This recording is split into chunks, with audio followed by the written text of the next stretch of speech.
Everyone dreams about living an uncommon life, but how we define that dream is very different for each of us. And for most, it's a lifelong pursuit. Welcome to the Uncommon Life Project podcast. We're going to introduce you to people who are living that life or enjoying the journey to get there. We're going to also give you some tools, tricks, and tips for starting or accelerating your own efforts to live an uncommon life, a life worth celebrating and savoring. Please welcome your hosts, Brian Dewhurst and Philip Ramsey. Hello and welcome to the show. You are listening to the Uncommon Life Project. My name is Philip Ramsey. And I am Brian Dewhurst. Thank you so much, Lisa, for that amazing intro. Always consistent, always there, never changing, ever present, Lisa, everyone. So we got a great show for you today, but before we jump into it, just wanted to reiterate how much we love our job. We love to sit down with people, see where they're at, where they're going, and I totally lost my train of thought, actually. Well, the thing I think I would say is it's the beginning of the year. It's the last year of the decade. What do you want to accomplish? Who's going to help you get there? And we hope this show enhances your ability to focus and go on that path. And we're back. Welcome back, Philip. Here's what I wanted to say. The reason for this podcast is we are highlighting people that are doing uncommon things in their life, mainly that they are enjoying it. They love to wake up in the morning, but they haven't always necessarily been there. And so the transition of where they figured out like, hey, I'm not really happy to, I want to try something different.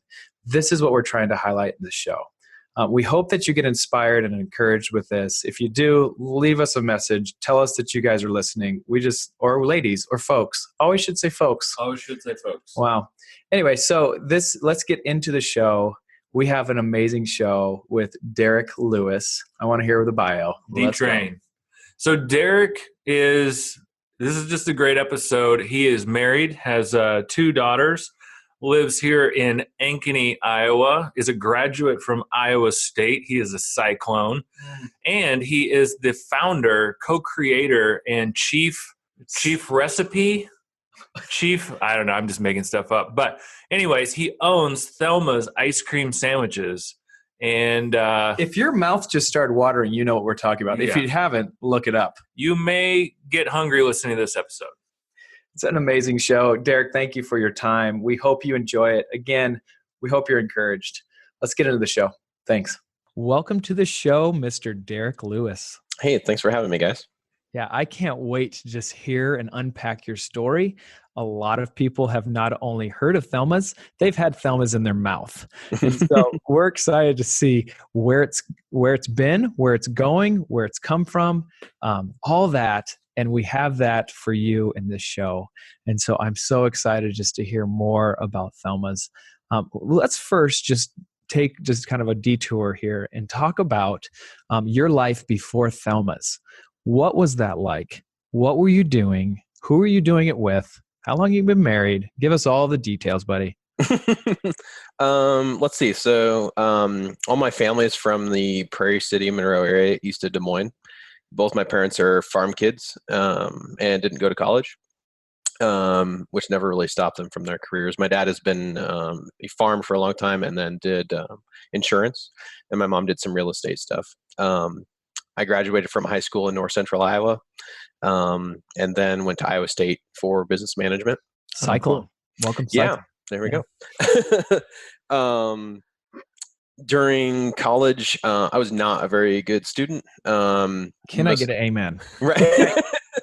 We can run businesses. Students, right? Can experience with Philip. Yes. So I skipped class a bunch, mostly to start little micro businesses. So my college roommate and I were always doing stuff. So we sold glow necklaces at Visha a couple of years. We'd buy like a case of glow necklaces and then go sell them for $2 or $4 or whatever. And then one time there was this huge ice storm in Ames and all these tree limbs were down. So we drove to Lowe's like right when it opened and bought a chainsaw and used my pickup, and we cut tree limbs for almost a month. We put flyers out in whoever had a limb that we thought we could handle, we put a flyer in their door, and then they just called our cell phones. I still got calls like up until maybe 4 or 5 years ago. Unbelievable. But I think I can't remember how much we made, but we both made enough that we could go buy a brand new set of golf clubs. That was our goal, because we thought professional development, we should have a nice set of golf clubs. Yes. Yes.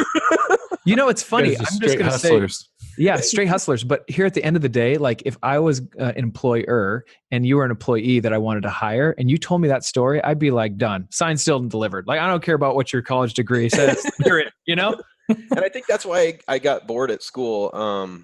You know, a lot of I felt like the classes that I was taking, entrepreneurship wasn't quite cool enough in 2008. They have a whole program for it now, and I've talked on campus, and like they're really embracing it now. Yeah, I still have some professors. I still have some misgivings of whether you can teach that in a college environment, but I think they're making a run at it. Mm-hmm. Anyway, so they really were teaching people how to be middle managers at big corporations, and that was the skill set that I was getting in school.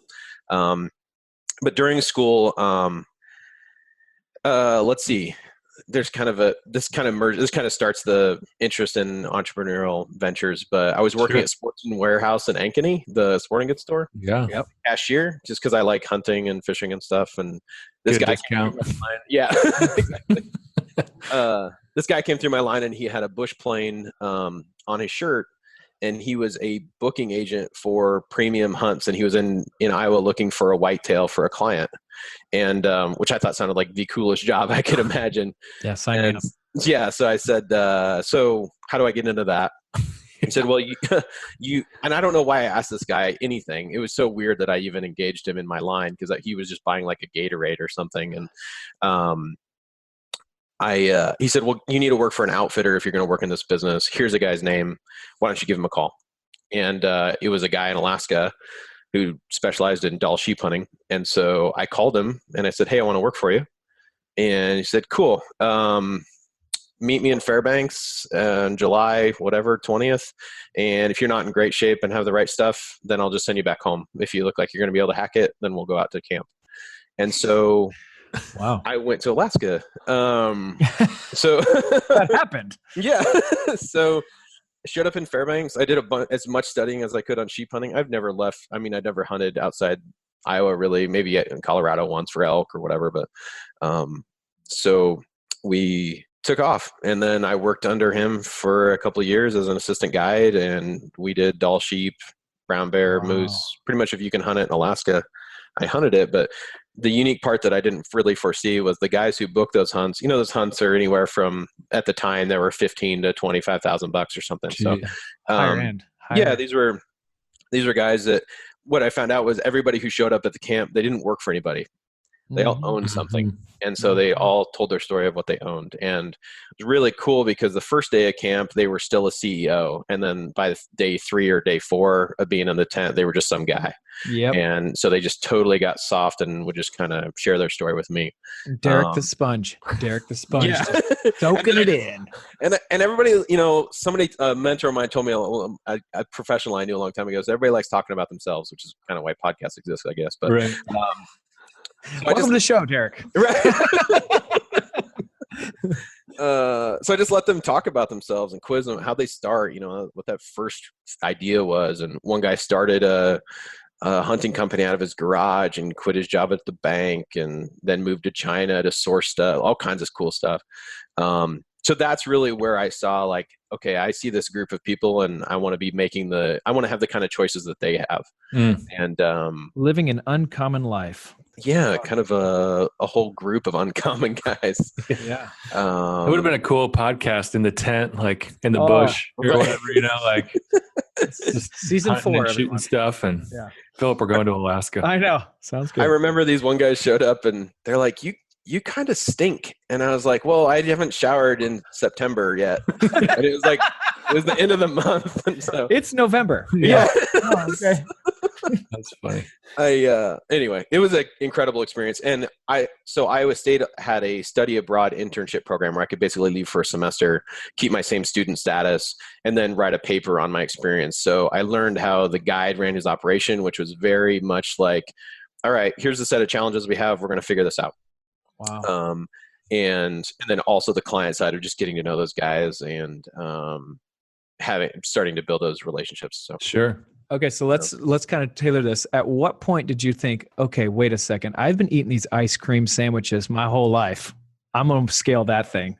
When did that start coming into your view? that happened more by accident. So Okay. I had not been eating them my whole life. Let's tell our listeners real quick what Thelma's is for those people, because we kind of have people all over the country. So Sure. walk our So listeners through what Thelma's is and how it goes. Thelma's now is an ice cream sandwich company more than anything. So we do a handmade ice cream sandwich. It's individually packaged and sold for anywhere from like $3 to $4 at grocery stores. And they come in up to 10 different flavor combinations, different cookies with different ice creams. Mm-hmm. And they're all handmade in Des Moines, and then they're sold through about 1,400 retailers kind of in the Midwest. Mm-hmm. Very cool. Thanks. That's kind of a summary where we're at. Yeah. So how did it come to fruition? Sure. So out of college, I did real estate. I tried to sell farms for hunting property, people who wanted to go hunting, because I had that interest. That it was 2008, so all the people who were building houses ran out of money and stopped buying farms. Then I tried to sell insurance because my dad had done insurance, and I thought that was going to go. And Hot mess. I was not good at that. Just too many systems and too many rules. And and then literally my college roommate called me. He's like, "Hey, there's this cookie company, and they're franchising. They're based in Twin Cities, and they're franchising, and you should buy the one for Des Moines." And just total whim, like back of the napkin thing. And I was so tired of insurance. So I looked at it. I was like, cool, let's do that. Literally, my brother-in-law had a commercial kitchen I could use, and we just kind of scrapped it together. Once we hit the first summer, nobody bought. It was a warm cookie delivery franchise, and people weren't buying them. And so, because it's too hot. And a friend of mine owns an ice cream store in Monroe called Jersey Freeze. And we took my grandma Thelma's cookie. We were selling my grandma Thelma's through the franchise, actually, her snickerdoodle recipe. So we took some of those cookies down there and made some ice cream sandwiches, did the friends and family route. Everybody went crazy for them. He started selling them at his store. Then I took that idea back to the franchise owners and I said, hey, here's something we should add to the deal. And the menu, yeah. You can hire me to roll this out to the other franchisees. And they weren't interested in adding an ice cream piece like that in that big of a way. And it really just got me thinking, like, I think this is a really good idea. And I think I'm going to go all in, and I'm just going to build a brand around it, because I'm already calling it my grandma Thelma's cookie. Why don't we just call it Thelma's ice cream sandwiches? So I had breakfast club with a guy named Brian Sauer, who owns Saturday Manufacturing. They're a small marketing firm in town. I sat down with him, and we kind of built a plan around how to build a brand. And then we launched Thelma's in spring of 2012. Wow. And walk our listeners through like what you mean by launch, because I think there's a lot of people listening that are in that vein of like where you were, and they want to take that first step. So like walk our listeners through that launch. So, we did a bunch of kind of bootstrappy hustle things at the beginning. So when I say launch, so we got into the downtown Des Moines farmers market. Which was pretty big. Yeah, and the application process is tough for that. So very few people can get in. I don't think you can get in with prepared items forever. But you can. There was a bakery opening, and so we got in as a baked good because we're baking the cookies. And so we got into the downtown farmers market. So that was kind of locked up. We also had we decided to keep doing the warm cookie delivery component only under the Thelma's name with the Thelma's recipes. And so we designed a box that looks like a vintage oven. Yes. I wanted to ask you about that, but keep going. Yeah. So, which was a crazy spend for us at the time. That was way fancier than our budget allowed. But brilliant. But thanks. Yeah, it was just, we were sitting in a meeting one day and they're like, well, they're warm cookies. Wouldn't it be cool if they came out of an oven? And I kind of laughed like, yeah, that would be cool. But like, we can't afford to do something fancy like that. Yeah. And we had built our projections around putting a dozen cookies in a box. And I was like, well, if you could put 24 cookies in that box, I could take that budget and double it. Can we do it for that? And the math worked, and it worked fine. And then that box went on to win a national Addy Award, and then was featured in Entrepreneur Magazine, and it kind of went crazy. It's interesting. I got to insert a little thing here. So I'm actually fascinated with product packaging design, which sounds really weird. Yeah. But like that Addy Award. And I'm on Pinterest the other day. And that Thelma's box was on my Pinterest search. And I was like, no way, we're talking to Dereck in a few days. And so I was like, oh my gosh, that is so cool. Yeah, it's gotten a ton of attention, and people have wanted to buy it or do different things with it. We'll probably find some long-term home for the box in the future or something. What's interesting is that part of our business is now a really small piece of the cookie delivery part is really small compared to the ice cream sandwich side. So, Sure. Can I ask you this? Because at that point you were in a position, and it sounded like it was a scary position where you were ready to take that risk, right? In business owning, sometimes you have to take a risk. You have to double down on an idea. This box sounds like that. How did you know you were ready to take that risk? And what was your thought process, and what was your community that you asked, or mentors that you asked, to actually make you feel comfortable about the risk that you were going to take or the investment you were going to put in your business? Man, I think a little bit was naivete or whatever. Like I just didn't know that I didn't know. Yeah. My wife was in law school. We already didn't have any money. We're negative. Yeah, like you might as well just throw it at it. Let's go. Yeah. I didn't have much to lose. I didn't have any kids. I was like, I guess we could move back in with my parents. Like my worst case scenario is we're already really close to that. So I wasn't like, I wasn't risking much. Okay. So my brother-in-law is a big mentor of mine. His name's Jake Christensen. He does a bunch of real estate development in Des Moines. And he's completely self-made, just a farm kid from Northeast Iowa who moved to Des Moines on a whim and built his career. But so he really is instrumental throughout my entire story of, as far as helping me build business plans and stuff like that. I think initially it was just, he didn't like the cookie delivery piece because it didn't scale. He's like, well, you can't make that big. You can only deliver so many cookies a day. So he never really liked that side of the business. Only because of that point. He thought it was cool. Like, you're going to people will love you, but like you can't ever get to the novelty. Yeah. You know what? Like I just need to speak to it. Jake, that was brilliant advice. Yeah. Because there's so many people that jump into a business because they have a good idea, but it's not scalable.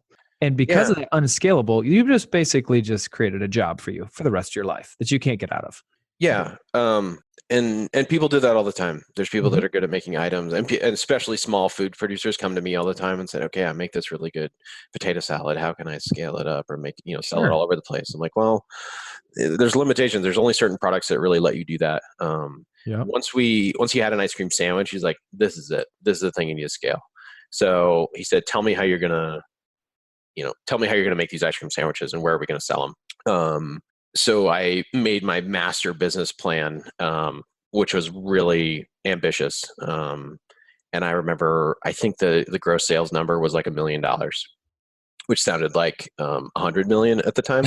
And so like, how pretentious am I to put $1 million on the sheet? And he goes, okay, cool. And he was in strategic coach at the time. I don't know if you guys have been through that program, Sure. but we haven't been, but we know. Yeah. So that's actually one of my 2019 goals is to be able to enroll into a strategic coach because they're it's expensive. It's its own thing, but it's an investment. Yeah, exactly.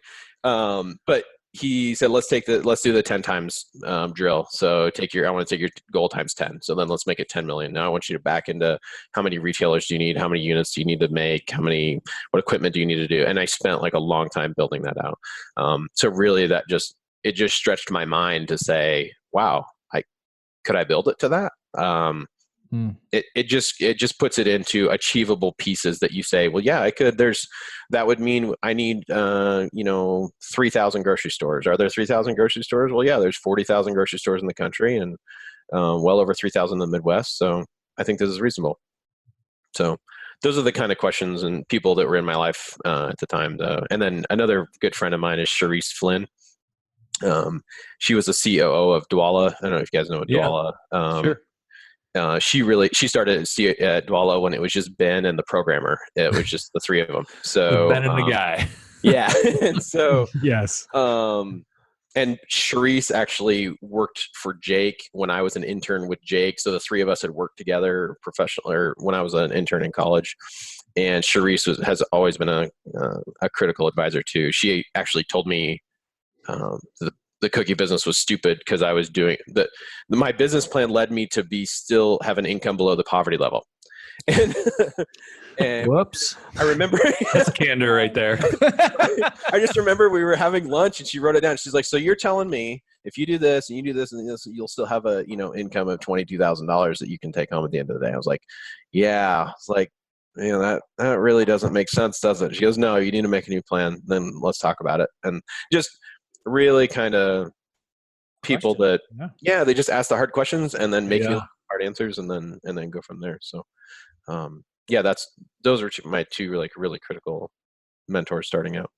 So I think it's interesting because when you look, I was in the grocery store last night doing some grocery shopping ahead of this podcast, and I saw somebody's custom salsa on the shelf, and I was just thinking about you and this podcast, and it's like I don't think people realize how hard it is to get not only food distribution, but then to be able to scale it, because every time you get a bigger order, you kind of have to double down on the freezers, the equipment, the packaging. Like you're always chasing that next order and then forcing to scale and invest to support it. And so walk us through that for you and your story.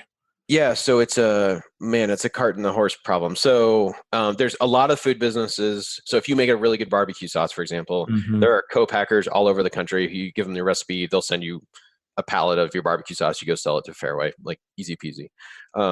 That doesn't exist for a handmade ice cream sandwich. The part of the reason we have the value proposition we have is because they're each handmade. They look a certain way. There's really only one other company that's making them like we do. And their minimum order was 1 semi-load. And I hadn't sold a semi-load the whole year, so that was just completely unfeasible. And they still wouldn't have, it would have all had to been one flavor. They wouldn't let us do it how we do it.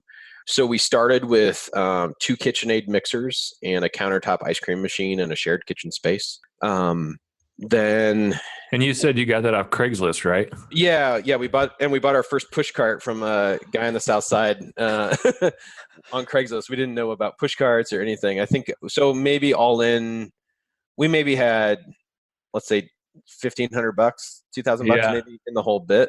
So really money you can scrap together and finding kind of weaselly ways around the big obstacles. No, I didn't go lease a nice, bay with a hood and all this stuff. I scrolled in and then I built, and then I went and sold stuff. And then we let that revenue make the decision for the next thing. So it's really that the hardest hurdle is probably that first little push. How are you going to carve it out? Right. And then once you have a little sales history, then you can have data to make a better decision for the next step. So then we built out a commercial kitchen in the lower level of the shops at Roosevelt on 42nd Street. Oh, I love that. Come on. I think we looked at that space. We did look at that space. You did?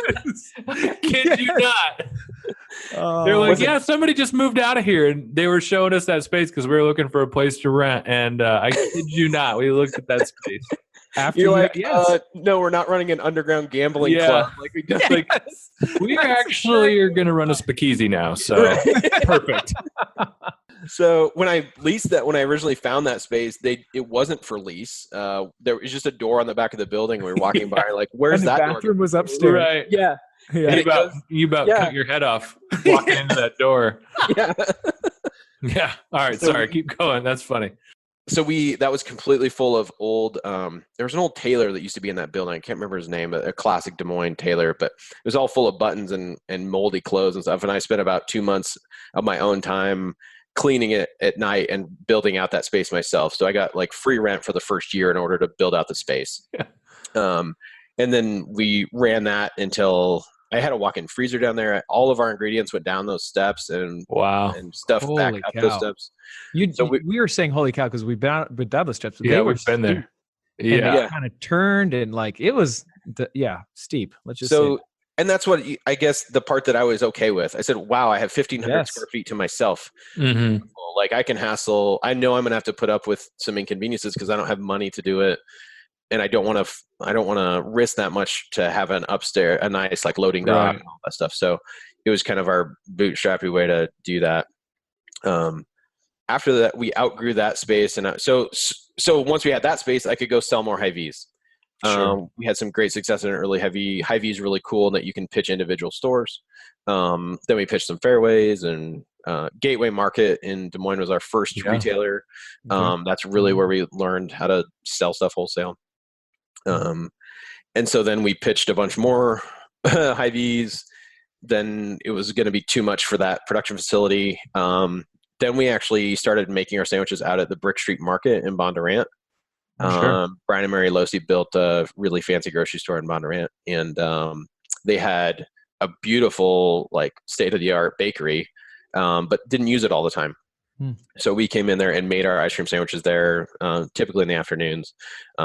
Towards the end, we were kind of using it the whole time, and that's when it was time to get out of there too, because we were going to outgrow that space. And you guys just stop me whenever. I'm just kind of rambling through this. No, it's really super cool. How many employees do you have at this point, Dereck? I have, it just depends on the season. Today I have 14. Okay. In the summer we can get up to 25. Okay. Somewhere in Did you there. ask flavors? Is that what you're saying, Philip? No, I ask how many employees. Oh, employees. Sorry. Okay. Yeah. I want to know flavors. Right. He's getting hungry. It's around lunchtime. It's lunchtime, and it's time for an ice cream sandwich. You're talking about scaling. Keep going. So we went to the Brick Street Market. We kind of outgrew that space, and then I got some land under contract to build a facility. So I was trying to build like a maybe 5,000 square foot building to do production and warehousing and all of the stuff. And then my brother-in-law, Jake, called me and said, "Hey, I just toured this facility that has a food grade building in it. It's way bigger than what you need, but I think you can buy it for the same money you budgeted to build the other building. And let's make a run at it." And so it's just a cool deal how and that's really how his brain works, is he just puts people together at the right time. Connector. So his friend was buying the whole big property.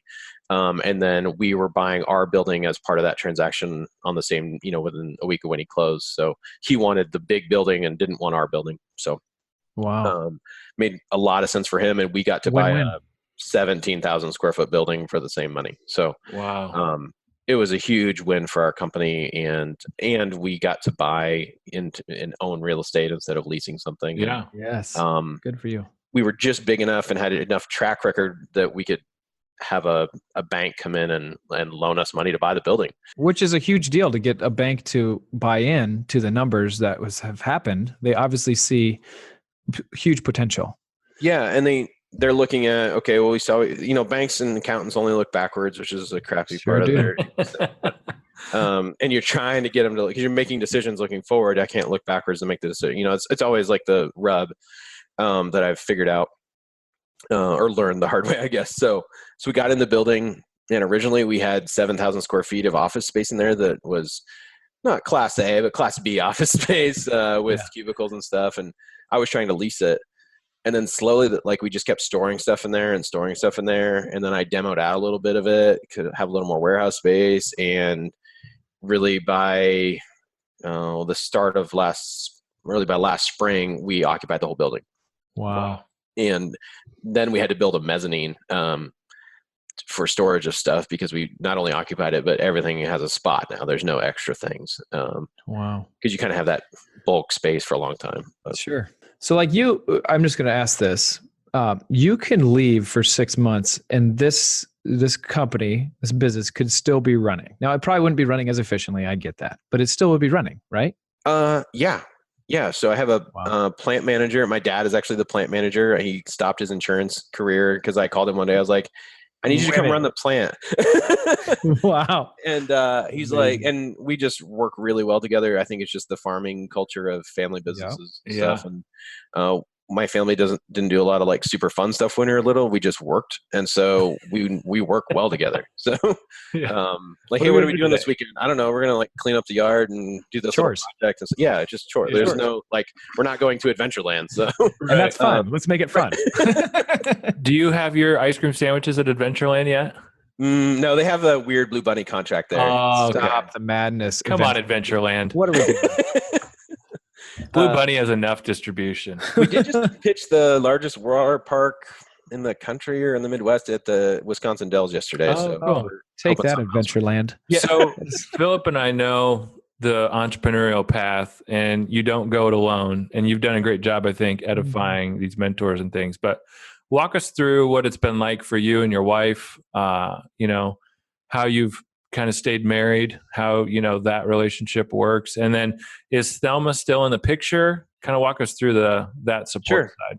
So when I started Thelma's, we kind of had like a meeting at our house where Jenny's like, okay, you've done real estate, you've done insurance, this is your last thing. We don't have any money, and Final straw. I want you to run with this and go for it, but we're not going to do 4 or 5 more of these ideas. So if this one doesn't work, I want you to go get a regular job. And not so much an ultimatum, just like that's the right thing to do for our family, and that's responsible. And you're probably there too, right? I was there too. I was like, you know what? You're right. If this doesn't work, like I need to start making money because I'm going to be too far behind if I waste time on this for 10 more years. We got a Hail Mary. We know, we know what we need to run. Yeah. Let's go. I think it put a little pressure on it too of like, okay, this has to work. Sure. So I'm going to what's the most I can do to make it work?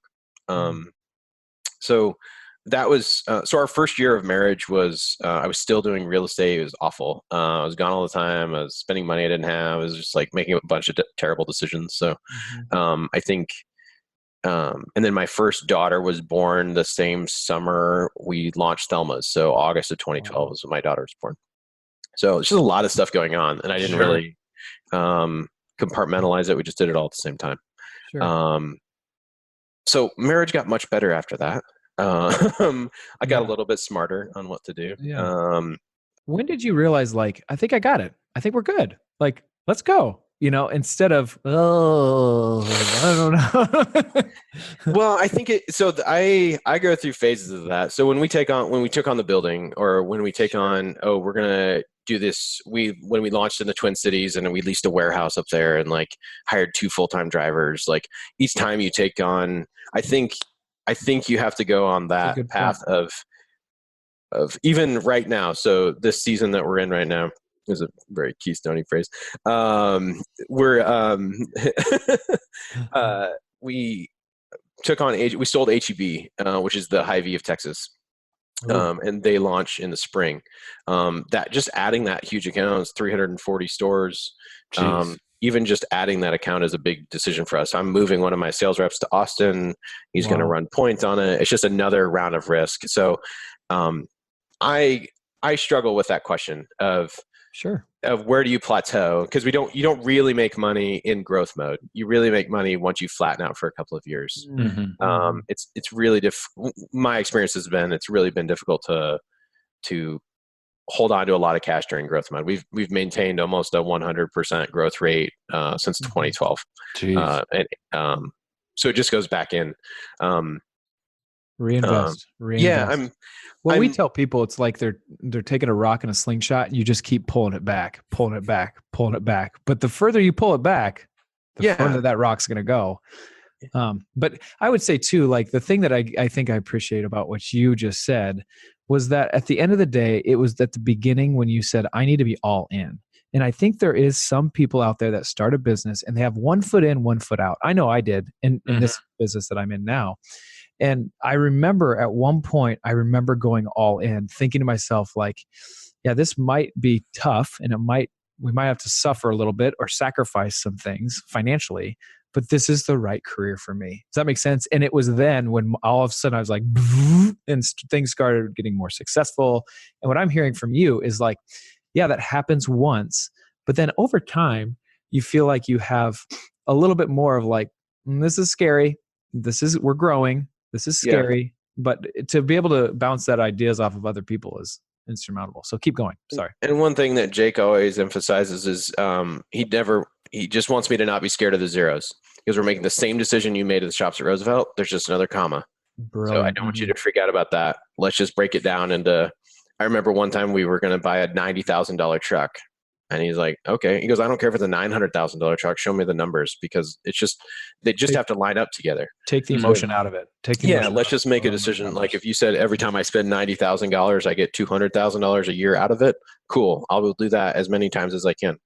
And so some of that, it's really hard not to be scared of the numbers, because when you didn't have anything and now you're talking about, asking a bank for $1 million or something, like that's a big deal. Real. Yeah, it's just a big deal, but that's just part of the process, I guess. So I get scared like that at different times. To answer your question. Yeah. Right. And what about Thelma? Is she still? No, my grandma Thelma passed away several years ago. She actually lived to be 109 years old. Wow. And she so made great cookies. Yeah, right. It's all those snickerdoodles. If you ever hear anything of this, eat a lot of cookies, live a long lot time. of Thelmas, and you will live to 109. This whole diet I'm in is just rubbish. Yeah. And she lived in Monroe her whole life. I don't know that she ever even left the state her whole life. She sure. And then both sides of my family are from the Monroe area and farmers. So a lot of people actually, I'll be at events and people walk up to me and said, "Oh, I was lived down the street from Thelma, and I knew Thelma." And sure. I think that's really cool. Did she get to see it launch it at least, or? Yes. So we have some photos of her eating some of the snickerdoodles that we made. And I don't think she really understood what we were doing, and really what it was then is not what it is now anyway. But sure. A lot of my extended family still lives in the area, and they get to be part of it, and my other grandparents. So that's cool. That part's pretty special to me. So let's talk about your faith in this whole thing. How has that played a role in where you're at today? Well, that's an interesting question. So welcome to the Uncommon Life podcast, everyone. So I was not active in any kind of church involvement during college. And I grew up in a pretty conservative Garb church. If you're from Central Iowa, you know what Garb Baptist churches are. Yeah. And I think I had some resistance to that, of just all the rules of that. And so I think once I got to college and I could make my own decision, then I just kind of backed off and said, I'm just not going to go. It wasn't like I was talking to someone the other day. It was just kind of like I was dormant. Mm-hmm. You weren't anti. You were I wasn't anti. I was just like, I'm just not going to go. I'm going to go deer hunting instead. Cut down trees. Really, yeah. So, so really, nothing in my faith really changed from that until we started going to Keystone, really a couple of years ago. And I would say even closer than that, even maybe like a year ago. Oh, wow. So, yeah, it's been a really interesting, I never had any kind of faith component as part of my business. And I'm just kind of been putting it through a different lens lately. So do you introduce that, or what's your thought process on that? I'm not trying to lead you one way or the other. I go what to do you mean by that? Like, are you trying to interject some of the faith that what obviously brought you to where you're at now into the business? Or are you trying to kind of separate that? How does that work through your thought? It hasn't ever been part of our brand statement to have that. So I think bringing it in now is a little disingenuous. Yeah. I think the things I can do because I own the business is going to be fun. So like the other night we took the concessions trailer up and handed out ice cream sandwiches to all the SALT kids in the middle of the night in Ames. And like, we can do fun stuff like that. Right. And the principles you live by and the way you treat people and your employees, all those different things. Absolutely. Yeah. I think you can be more of an example like that and less on the face of the actual brand, because it doesn't really have much to do with that. But it's having kind of a different vision of that. And I mean, my early financial goals were lofty and just based on stuff. And so it was, I want to own 2,000 acres of farmland for hunting, and I want to have $100,000 a month in annual income. I remember writing that down very clearly in college. And my wife now, who's my girlfriend in college, was just like almost mad that I wrote that down. Like, how can you write this down? Like this, we have $0. Yeah. And, but I still have that sheet. And I think I've been pretty aggressively pushing towards that. I mean, those are lofty things. And that's going to take me years to do. But I think just in the last year, I've kind of maybe changed or what I'm going to do with that. So very cool. Yeah. I don't have a lot of answers, I guess. Cool. You're doing great. You're doing great. What, you got something, Philip? Nope. Go ahead, buddy. What are you most excited about and looking forward for the next 3 to 5 years? I think macroeconomically, the economy and the stock market and everything's been kind of straight up since '09. What are you seeing? What are you excited about? Two things. Or leery. Profit. I hope I have some profit. The old P word. So we, our facility is running at about 20% of capacity right now. And so we invested a ton of money in 2017 upgrading the capacity, mostly so we could go hunt for these new accounts. Texas. Yeah. Texas. And then and we pitched Target this year. We got about 100 targets that we'll be in, kind of using it as like a regional sample. And then we're hoping that maybe we can pitch the rest of it the next year. But once we have success at HEB, we think it'll lead to, Kroger, a bunch more chains will be on their radar. Mm-hmm. And so really hunkering down in our facility and maxing out that asset and seeing how many units we can really run through that and hoarding some cash. That's our business plan for the next 2 years. I like to think that we have a little bit of the lipstick effect with our item in a down economy. So I think there's people who are going to Cold Stone and Dairy Queen right now who, when the economy goes down, they'll buy our stuff at the grocery store. Yeah. And we'll have some people who are buying our stuff at the grocery store now who will fall off and they'll go buy a low-end, really terrible Blue Bunny product. Yeah. I fight with the buddy all the time. I'm like a fleck on the radar for them. Like they can't care about me. Right now. But, yeah. Wait for it. Give me 5 years. Right. So I like to think that we're somewhat resilient in a down economy. I mean, I think interest rates going up like they are, like there's it's very likely we'll experience some, everybody's talking about that in the future. Yeah. I'm sure you guys are acutely aware of that. But I think if people really engage with our brand, we can keep pricing relatively flat because we don't need to fund another huge scale up. Yeah. I think we can build enough brand awareness in the next couple of years that we can be resilient for that. But so it's funny. Some person from Entrepreneur Magazine called me the other day to ask me how Trump's tax rules are going to affect my decision making for 2019. I'm sorry. And I was like, dude, I don't care about the tax. Like, he's like, I was like, I got other problems. Yeah, I have a 100% growth rate I'm trying to maintain. If they change the game and I get, an extra 1% or 5% or whatever, like it really doesn't matter. It's just a rounding error in the goal. So, that's been our focus of how do we maximize our facility. And it's those people who are focused on what Trump is doing are like, you're missing the boat. Like focus on what you can control and keep maximizing that. And I think that's what I learned from Alaska. And that's like, here's the set of things I can see, and I can move and I can control. I can't change the game with, I can vote, whatever, but like, I can't move that. So, yeah. All right. Let me ask you, cause we only have a couple more minutes, but I want to ask you, Dereck now is talking to Dereck in college. What would you say to him? Stop going. Come on. Keep going. He went there. Okay. Let's go. I love it. Keep going. No, I think, so I struggle with this because am I going to let my girls go to college? Right. That's the question that I ask all the time. Yeah. I think I will if I can make sure that they're major cash flows. They're definitely not going as, history majors or something. Right. But, or I would have engaged the process differently. So I would have found the entrepreneurial groups and built my network. I graduated from college. There was 30,000 kids on campus, and I know 2 kids, and I talked to 1 guy from college. Like I'm just a private person, and I only engage with the people who are doing the same things I do. And he's a partner in our business now. So, like engage in the process, build a network. The average of the 5 people you keep closest to you, choose carefully, kind of thing. And find the right classes to go to. Don't just skip class. Yeah.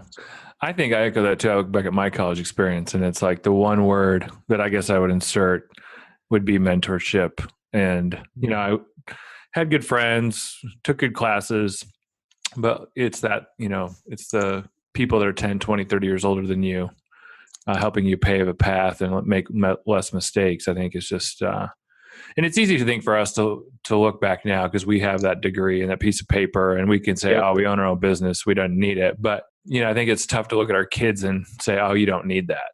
That's the thing I'm struggling with, I guess, with my kids. But I'm 50-50 on it. But I don't think it's good to be like, hey, you don't know what you're doing? Go to college. Like, right. No, Yeah. Don't go find yourself and find $100,000 in debt either. Yeah. Yep. So I think you have to balance between those two things. So if they weren't sure, then we're going to do some gap year internship program, or you're going to take some classes and you're going to work and, go work in the industry you think you're interested in and push a broom for a little bit, see if you like any of that. Sure. I think it's just a little bit more. My parents didn't go to college. And so they said, if you go to college, you'll have a job and you'll be able to pay your student loans. And we graduated in 2008. That just wasn't a reality. With the noose around your neck. Yeah. Yeah. Like they just didn't know that they didn't know, and it's not their fault. It's good intentions. Yeah. I just have that. So kind of a cautious approach to it, I guess. What's your go-to flavor? I'm just going to ask it. Probably still the snickerdoodle. I know that sounds really lame. Thank you. Just go back to it, Dereck. That is the best one.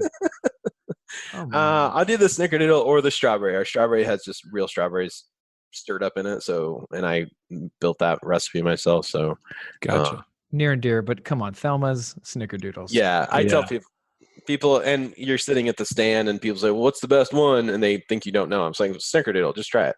Yeah, yeah. It's like, which is your favorite kid? Snickerdoodle. Right. Or they'll say, "Are you Thelma?" Yeah. Great. Great. Real original. Yeah, they think they're the first guy that comes up with that. But I also think I'm the guy who says that, and so I have to laugh. You gotta have grace with it. Yeah. Right. Okay. Okay. How do our listeners reach out to you or hear more about you? Tell them how they get in contact. Or you can say, please don't contact me. That's totally just buy our product. No, you can engage with us on social media at Thelma's Treats on Insta and Twitter and Facebook. And just info at Thelma Streets. I get requests all the time to talk to food companies or startups or people who need some help. I talked with a granola company last week, and then a little bakery, and then a salsa company. Because we're all on different paths and we're all doing things differently. And I always kind of qualify my comments with that too. Just this might not fit for you, but here's what we did. Yeah. And then I'm also out and about all the time. So I'm usually in the grain bin. I built a concessions trailer out of a grain bin. Yeah. And so you like alternate packaging, don't you? Yeah, I do. I was driving, these concession trailer companies are like, oh, you can't build a round one. I was like, well, I want it to look like a giant stack of ice cream sandwiches on the ends. No, you can't do that. I was driving across the countryside and I kept seeing these grain bins everywhere. I was like, dude, I used to be neighbors with Eugene Sukup. I'm just going to call Sukup and see if they can build me a grain bin. Then I called my buddy who's a fabricator in the winter. He's a farmer, but he's got a really nice fabrication shop in his at his place. And I said, can you build me a trailer that sits on the ground and has I don't know how you lift it with hydraulics or air or something? He goes, yeah, I think so. And so I sketched it to him, and he just built it for me. So amazing. Yeah, that's great. Where's that at? Let's see. The grain bin's at our plant. Okay. Right now, and then we'll probably take it to Texas in January and start, because we set it in front of the stores and hand out samples and promote with it. Actually, I had somebody yesterday said they wanted to buy one for their part. Anyway, so there might be more grain bins. I don't know. You never know. Yeah. So. Very cool. Thank you so much for your time, Dereck. This has been so insightful, and this has been wisdom galore. So we can't thank you enough for being on the show. Keep living the uncommon life. And let's just stay in touch. Yeah, everybody go eat a Thelma's ice cream sandwich. They are delicious. The snickerdoodles. Well, thanks a lot for having me, guys. Yeah, thank you. Absolutely, man. That's all for this episode of the Uncommon Life Project, brought to you by Uncommon Wealth Partners. Be sure to visit uncommonwealth.com to learn more about our services. Don't miss an episode as we introduce you to inspiring people who are actively pursuing an uncommon life.